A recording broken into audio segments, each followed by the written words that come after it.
नमस्कार मंडळी, मी तुमचा लाडका मित्र वरद विजय चव्हाण आणि मी तुम्हा सर्वांचं माझ्या युट्यूब चॅनलमध्ये स्वागत करत आहे. म्हणजे नेता गीता नावाचा एक नवीन मराठी सिनेमा येत्या 30 ऑगस्ट 2024ला अहो विक्रमादित्य या पॅन इंडियन नाही अहो विश्वकर्मा का काय विक्रम विसरलो मी नाव त्याचं. सो एक पॅन इंडियन लेवलवर रिलीज होणाऱ्या सिनेमाबरोबर नेता गीता हा नवीन मराठी सिनेमा 30 ऑगस्टला रिलीज होणार आहे. नुकताच या सिनेमाचा टीजर आपल्या भेटीला आलेला आहे. म्हणजे आता फक्त 7-8 दिवस उरलेत तरी आत्ताशी नुसता टीजर आलाय. म्हणजे येत्या 3-4 दिवसात ट्रेलर येईल आणि मग लगेच प्रेक्षकांनी हा सिनेमागृहात जाऊन बघावा अशी अपेक्षा असेल, काही प्रमोशन न करता असो. बट ओव्हरऑल या टीजर मधला जेमतो 1 मिनिटाचा टीजर आहे.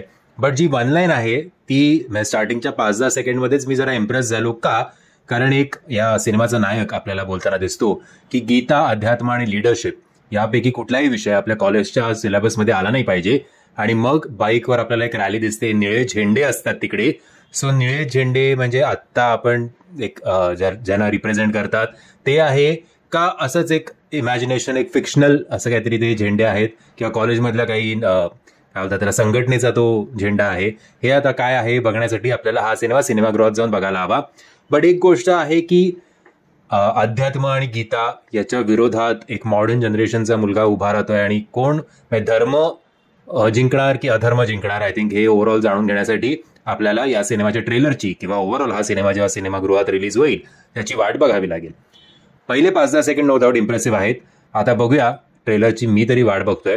पण याच्या टॅगलाईन मध्ये तरी एक लिहिलेलं आहे की भगवद्गीतेत सांगितलेलं अधर्म जेव्हा वाढेल तेव्हा एखादा कृष्ण नक्कीच जन्माला येईल. आधी आय थिंक हा गीतेच्या विरोधात, अध्यात्माच्या विरोधात असतो आणि नंतर ओव्हरऑल सगळं बघून याला असं वाटतं की नाही, गीतेत जे लिहिलं आहे तेच सत्य आहे.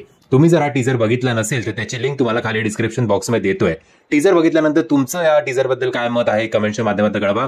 आणि जर तुम्हाला हा व्हिडिओ आवडला असेल तर प्लीज या व्हिडिओला लाईक, शेअर आणि चॅनलला सबस्क्राईब करायला विसरू नका. जय हिंद, जय महाराष्ट्र.